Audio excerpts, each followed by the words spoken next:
where this white boy killed some toddler.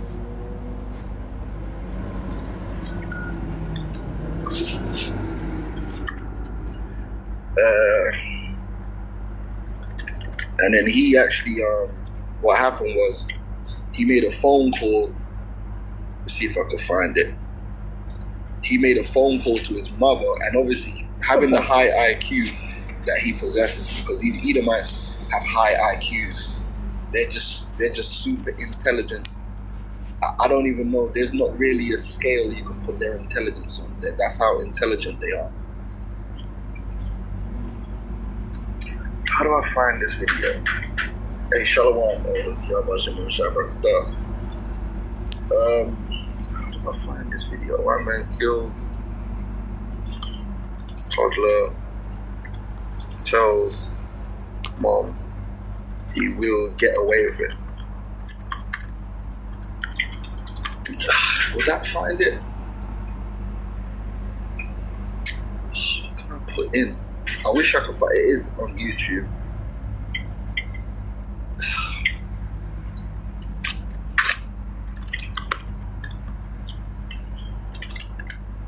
I'll have to find it and post it later.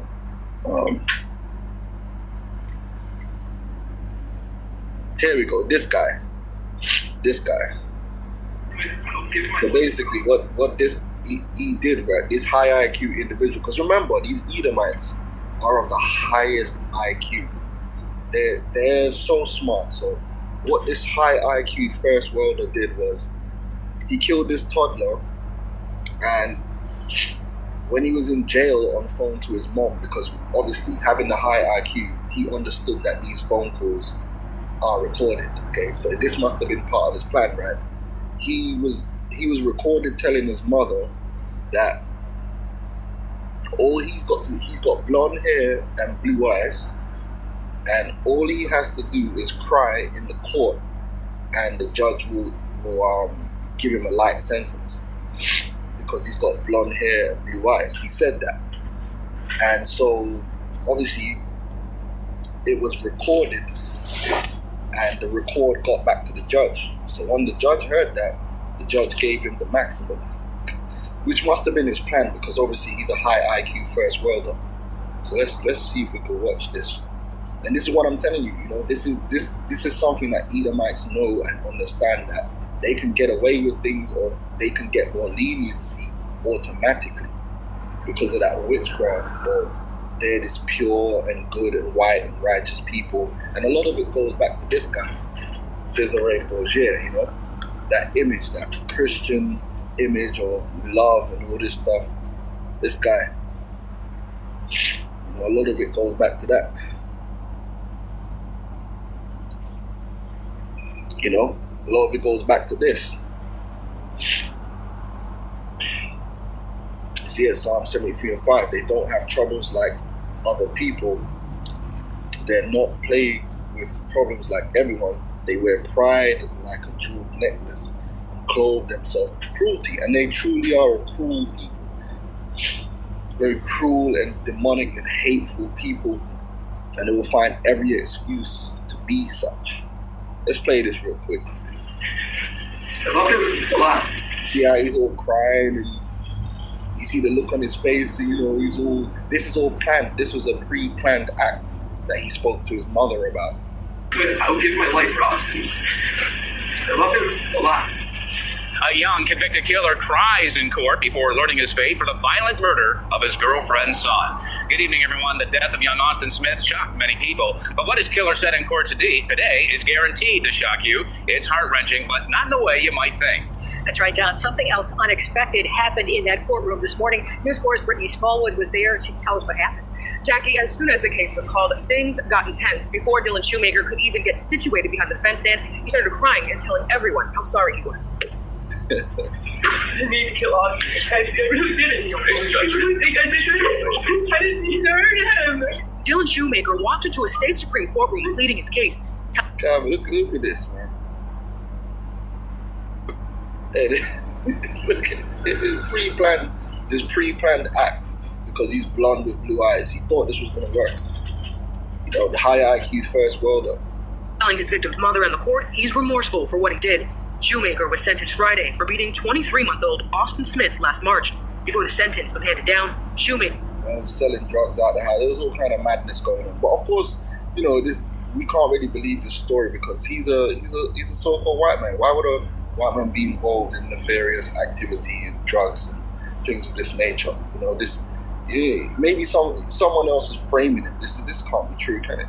Baker and his defense attorney fought for the minimum sentence, 15 years to life. I can't take that what was done. I wish I could. I would give my life for Austin. I loved him a lot. Austin Smith was completely defenseless. That's a given. But there were other dynamics at work there, including my client's inability to either control his anger or frustration and his inexperience in babysitting. Based on his short life now, what is to say he won't do this again? Well, we don't know that. I think it's completely unlikely. It was a situational, circumstantial thing. In Judge M. William Bowler's last words to Shoemaker, he told the now 17-year-old that in his short life he's caused so much despair to so many people. Bowler said he listened intently to Shoemaker's testimony during trial, called him a manipulator who minimizes his actions. The record will show that you admitted that on July 23rd, 2013, the phone call to your mother from the holding center you stated, from the court reporter, I am a 16-year-old blonde. Probably all I have to do is cry in front of the jury, and they're going to feel sorry for me. End quote. Afterwards, Shoemaker was sentenced to 25 years to life behind bars. As soon as Shoemaker's defense attorney, Joseph Shoemaker, was sentenced. As soon as he clocked that the judge heard everything that he said, how his countenance changed.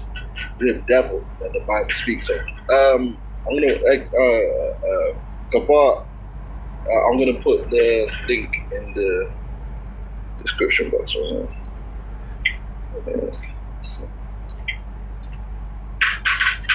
You know what I mean?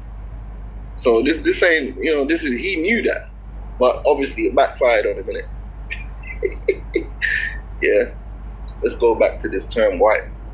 Right? So purity, innocence, simplicity, peace. That's why there's this ideology that Edomites are just peaceful people. You know, Jake is violent. You know, Esau can start 2 world wars. All the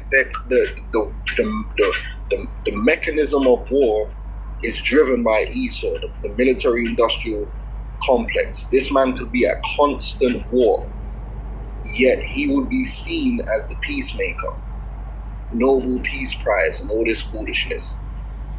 But Jake ain't killed as many people as Esau. Esau still killed more people than. Listen, you know how many people died in World War I?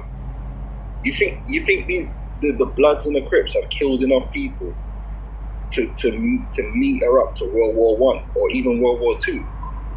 Come on, man. You know what I'm saying? Like, you gotta. Hey, Shalom Zakwan, Yabashim Shabakata.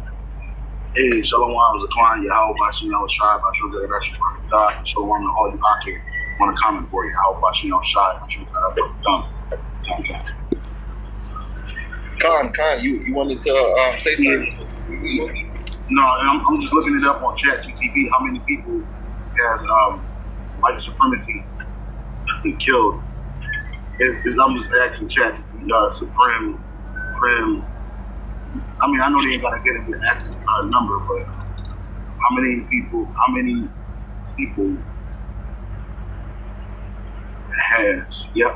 How many people has white supremacy killed? Let's say in America. It's kind of hard to say it around the world because the number's crazy.